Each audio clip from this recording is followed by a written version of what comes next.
Oh my God, are you sitting? No joke. The beep just happened to the market.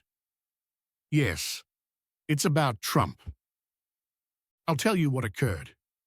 The day started off well with excellent PCE statistics, and the market was doing well. It was in the green, and then, bang, we got another announcement from Trump. We'll talk about that too. We have the CEO of JP Morgan talking about the crypto market, you know. We're going to talk about all of it. All I want from you is for you to smile at me so I can send forth nice vibrations. We have to send forth the good vibes, even on red days. I told you to bash that like button, Smish. Likes are free, and I heard from a small bird that it might help the price of crypto go up.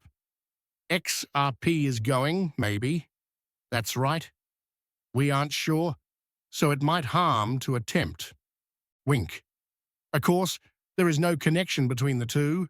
XRP is now worth $2.17. You can see this wood that we had here. XRP has actually been able to close most of the sell-off, but Bitcoin has not. So Bitcoin went from $1.05 to $1.04 here. Ethereum took a knock here. XRP is actually doing pretty well. The comeback, which sold down 4.6%. Overall, the whole crypto market is down 2%. You recall how we talked about how altcoins are going to get struck pretty hard in this situation? You can see that meme coins are down 7% and close to 10%. So a lot of assets are getting hammered, like 6% of them, big time. Bitcoin and XRP didn't really get hammered that hard, and you can see that Bitcoin's dominance went up and then came back down a little bit. So it's the only thing that is green.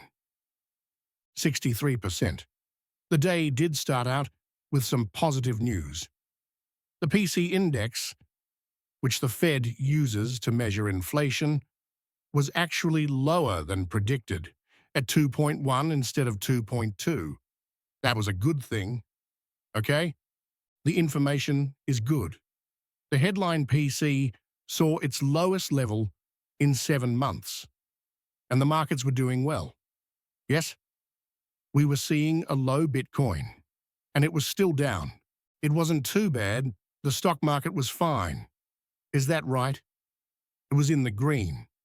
And then, with this news, which we'll get to in a second, it sucked the belly out of the market. Is that right? And you can see how the VIX shot up above 20 here. Keep in mind that we said anything below 20 is positive. It starts to go bearish when it goes over 20, okay? We can observe that the market changed completely. There was a sell-off all over the place, and it happened as people heard the news. Where is it here? The US will tighten sanctions on Chinese tech companies that target subsidiaries. Is that right? And that's why I just noticed this.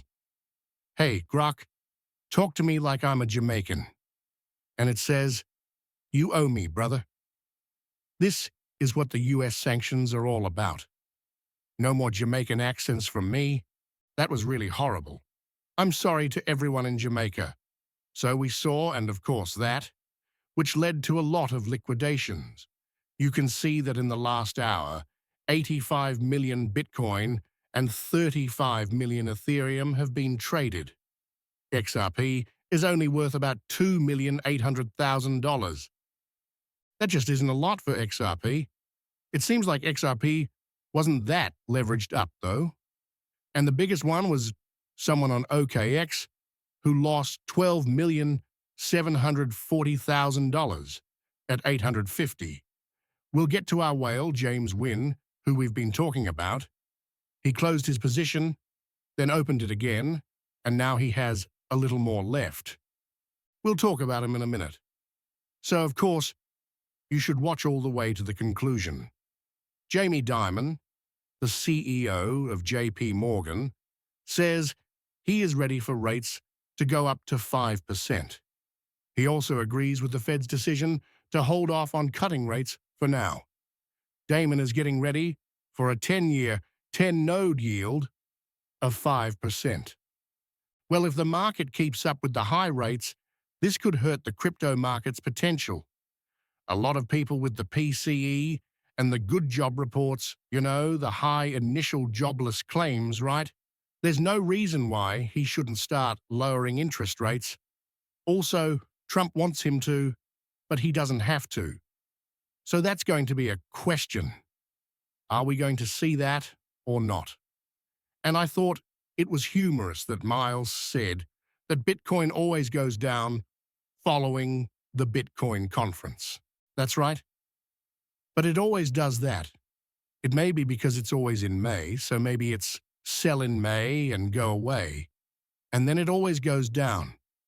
People might also buy things because they think they will have to go to the conference, and if there isn't any big news following the conference, we might see a sell-off there.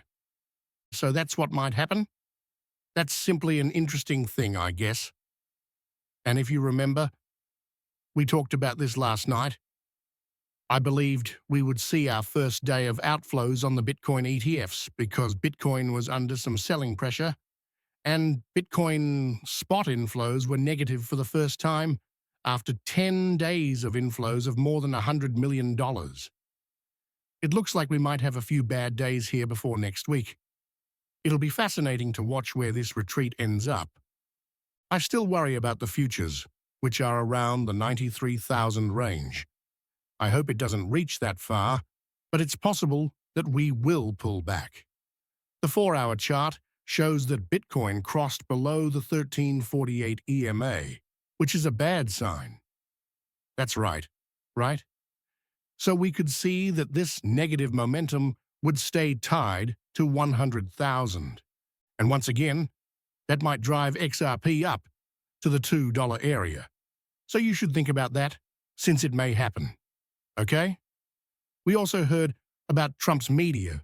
We had news, and then Trump said, no, it's not true.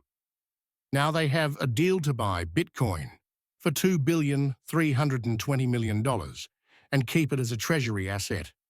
And that's something they did in the end. He said, that was fake news, but it really happened. Is that right?